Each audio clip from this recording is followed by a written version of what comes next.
Ang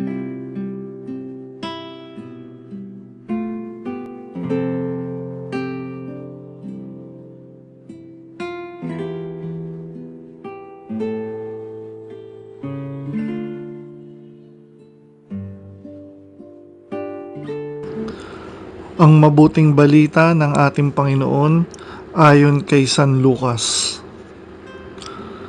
Noong mga araw na iyon, umahon si Jesus sa isang burol at magdamag doong nanalangin. Kinaumagahan, tinawag niya ang kanyang mga alagad at pumili siya ng 12 at tinawag niyang apostol.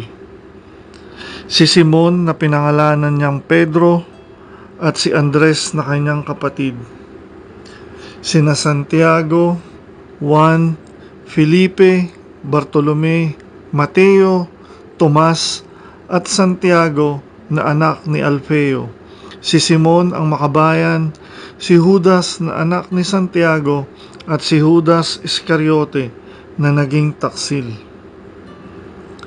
Bumaba si Jesus kasama ang kanyang mga alagad at tumayo sa isang patag na lugar. Naroon ang marami sa kanyang mga alagad at ang napakaraming tao buhat sa Judea at Jerusalem at sa mga baybaying dagat ng Tiro at Sidon. Naroon sila upang makinig sa kanya at mapagaling sa kanilang mga karamdaman, at pinagaling din niya ang mga pinahihirapan ng mga masasamang espiritu, at sinikap ng lahat ng tao na mahipo siya sapagkat may taglay siyang kapangyarihang makapagpagaling ng lahat. Mga kapatid, ang mabuting balita ng ating Panginoon.